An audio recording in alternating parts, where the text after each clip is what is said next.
As you can see here, the app is now ready. It's the welcome screen. Welcome to Smegl. And now to connect to the glove, we simply press the icon. Wait a few seconds. Then when this changes, it means that this is now connected to the glove. And now the glove can control the screen using the accelerometer embedded.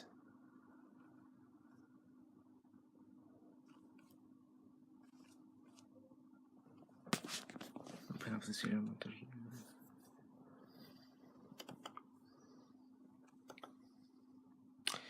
As you can see here, the accelerometer has just changed the screen to the first screen. Now this is the patient description screen. What a doctor would then do is the doctor would then input the name of the patient. So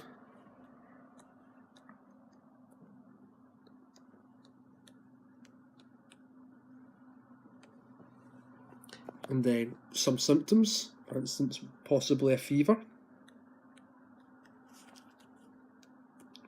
sore throat,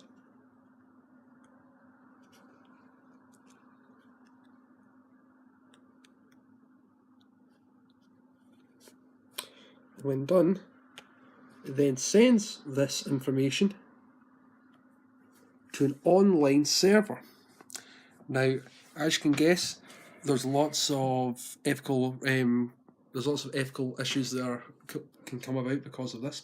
So to give an extra layer of security, we're using at this moment in time a basic form of encryption and obfuscated text, and then it's then sent to an online database, converted, and then stored as files. So to show this off, we simply update our our database,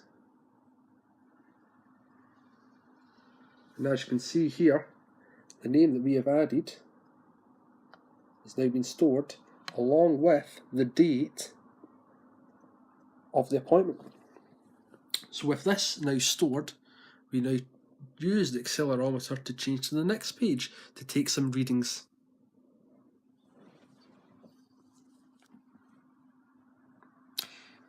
This now utilises the heartbeat sensor embedded into the glove.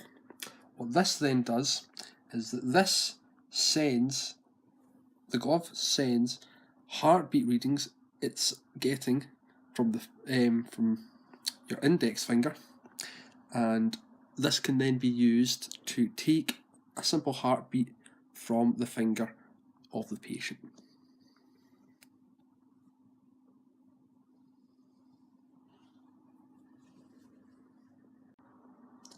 As you can see here, it's labelled out to nice and easy 59, 56.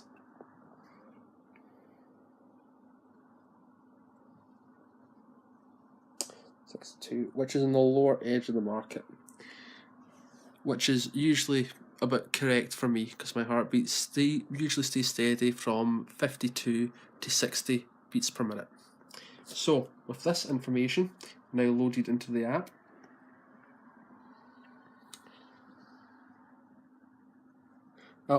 and because of my moving about, it's going to reset, but it should only take a few minutes.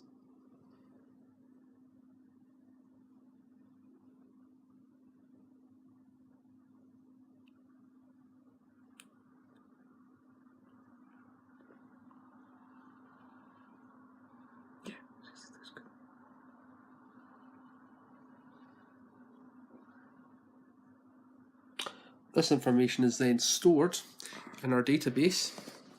So if I just go in quickly and have a wee check.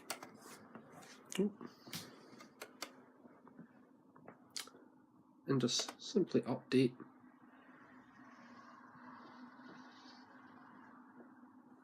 As you can see, the average heartbeat is now stored online in an online database. Now, time for the next set of tests to do. So, by using the accelerometer and changing the hand, we then change to another setting which takes a reading from our digital temperature sensor. Now, what this does is, this takes a constant temperature reading from the surroundings. So as you can see, it's currently taking a nice 31 degrees centigrade from the computer itself. So not just useful for medical purposes, but useful for all sorts of purposes. We've tested it on things from boiling water to even soldering iron, and the readings are very accurate.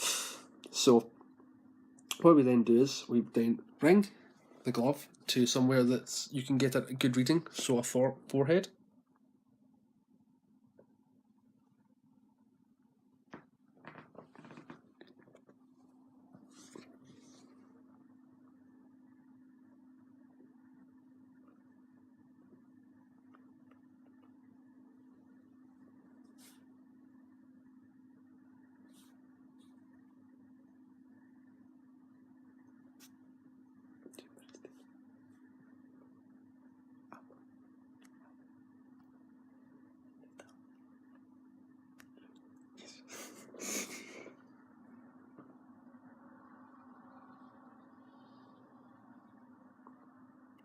This then stores the temperature,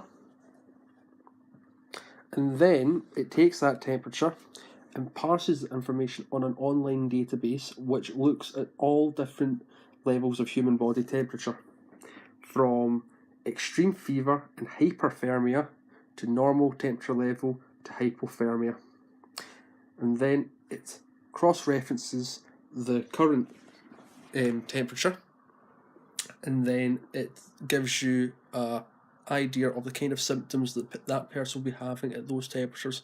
As you can probably see, I'm not feeling too well at the moment. I've got a slight bit of a fever, and lo and behold, this has detected that I have a feeler, feeling hot, sweating, feeling thirsty, feeling very uncomfortable, slightly hungry, and there may also be chills.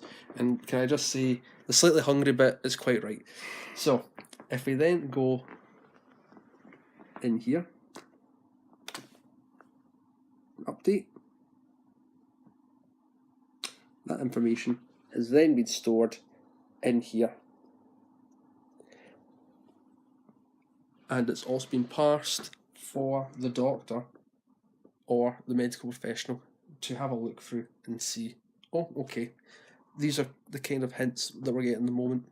And other iterations of our design, we're also going to be able to parse the British Medical Medicine Register.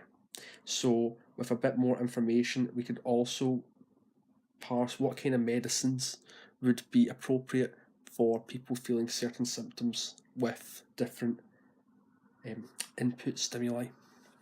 So that's the medical part of our glove. What we now also do is our glove is also capable of contacting people utilising the phone's inbuilt calling system. So as Nick will now demonstrate, by setting the glove to call mode, it then activates this screen here, which then takes the different input from the bend sensors, turns them into numbers, connects those numbers together, and then when finally ready to call, the glove will then place a call. So Nick will show off a quick number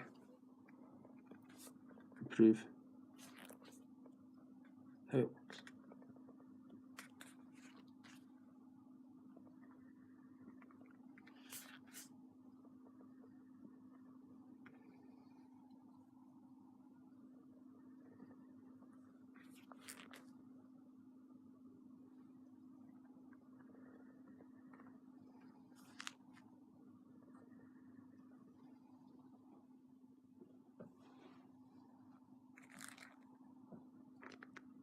And as you can see there,